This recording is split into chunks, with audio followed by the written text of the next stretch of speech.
Hello everyone, welcome back to our channel Alpha Doctors, and today we are going to start biliary tract diseases. So biliary tract diseases present with the complaints of pruritus, jaundice, dark urine, light colored stools and hepatosplenomegaly. They are typically associated with the cholestatic pattern of LFTs elevation, मतलब के conjugated bilirubin भी बढ़ा हुआ होगा, cholesterol बढ़ा हुआ होगा, ALP and GGT भी बढ़े हुए होंगे। तो biliary tract diseases में जो तीन कॉमन हमें पैथोलॉजीज देखने को मिलती हैं recurrently, these are the primary sclerosis cholangitis, then have the primary biliary cholangitis and secondary biliary cirrhosis। So primary sclerosis cholangitis का जो मकसद है, इट मीन्स के प्राइमरी मीन्स के it the disease is originating without any cause, हमें उसका कोई exact cause नहीं पता।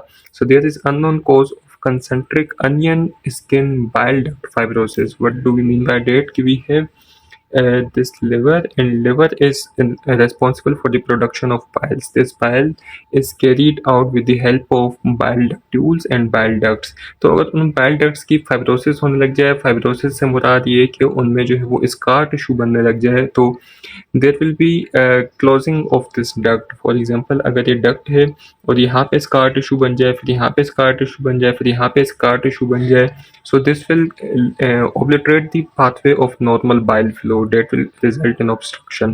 So there is going to be bile duct fibrosis, and in this condition, primary sclerosing cholangitis, we see a pattern that is the alternating structures and dilation with beading of intra and extra hepatic bile ducts on uh, ERCP and MRCP. MRCP means के magnetic resonance cholangiopancreatography and ERCP means endoscopic retrograde cholangiopancreatography.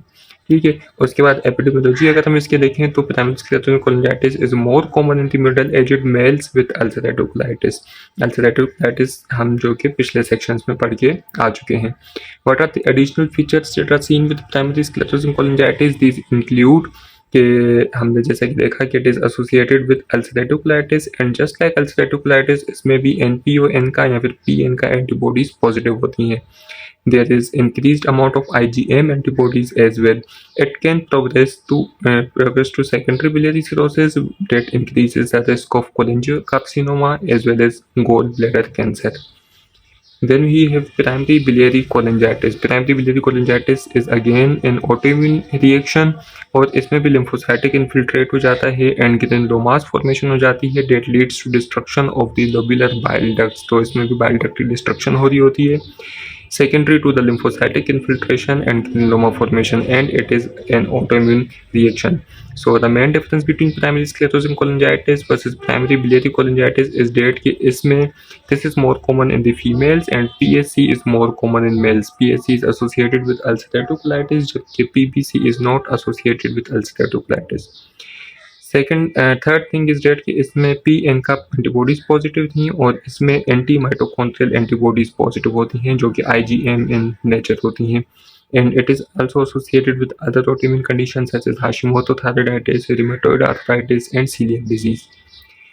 The third condition that we are going to study is the secondary biliary cirrhosis. Secondary biliary cirrhosis is due to, as the name suggests, it is secondary to pathology. मतलब कि इसमें primary bile ducts involved नहीं है. There is extra hepatic biliary duct obstruction that can be secondary to increased pressure in the intrahepatic ducts, or it could be due to injury or fibrosis that can lead to bile stasis.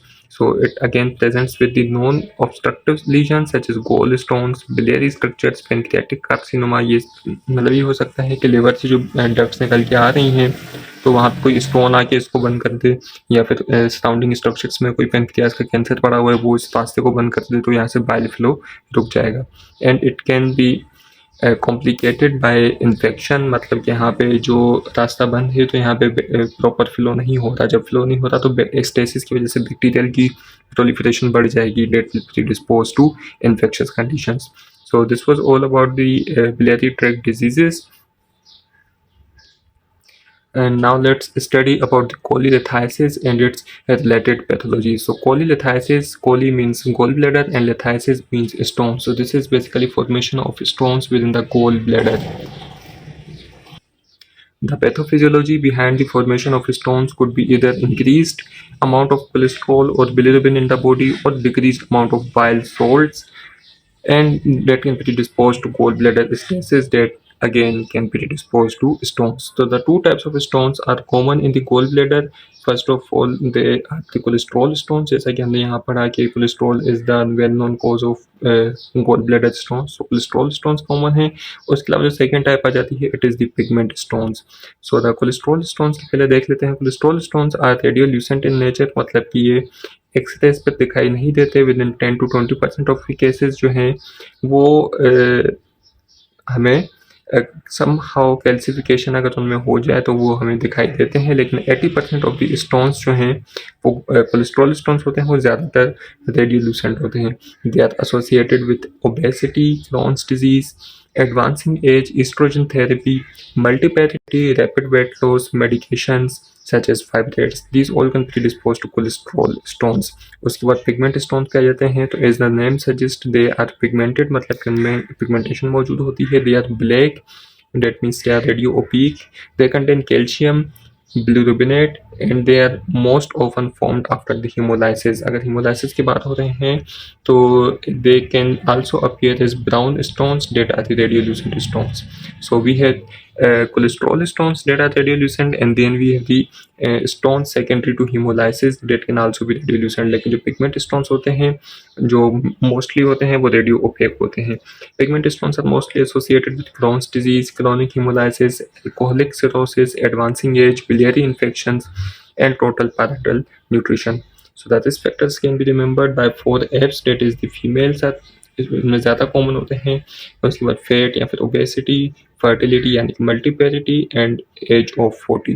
So the most common complication of gallstones is the cholecystitis. What do we mean by cholecystitis is that कि अगर वहाँ कहीं पे stone पड़े हुए हैं तो they will provide a nidus for the bacterial proliferation and bacterial infection. So the infection that involves gallbladder is known as cholecystitis, and it can the stones can dislodge from here and obstruct the pancreatic duct that can lead to acute pancreatitis and acute cholangitis.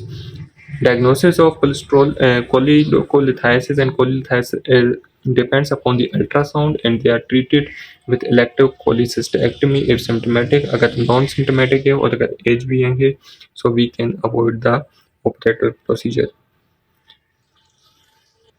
Then some minor topics include the biliary colic, the cholelithiasis, and the cholecystitis. So biliary colic is defined as the pain that is associated with nausea and vomiting and dull right upper quadrant pain. There is going to be neurohormonal activation, example by CCK after the fatty meal that triggers the contraction of the gallbladder. So biliary colic की अगर हम pathology को देखें, so we know that this is the liver, and उसके under पड़ा हुआ होता है gallbladder. gallbladder से गोल डक्ट निकलती है.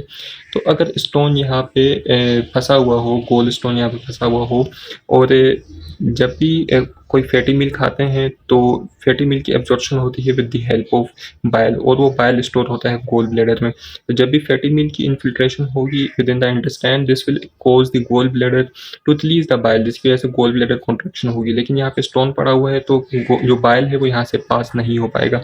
जब बाइल यहाँ से पास नहीं होगा, then it will cause pain in the gallbladder, and continuous secretion of the hormone that mediates the secretion of bile from the gallbladder is known as the CCK or the cholecystokinin.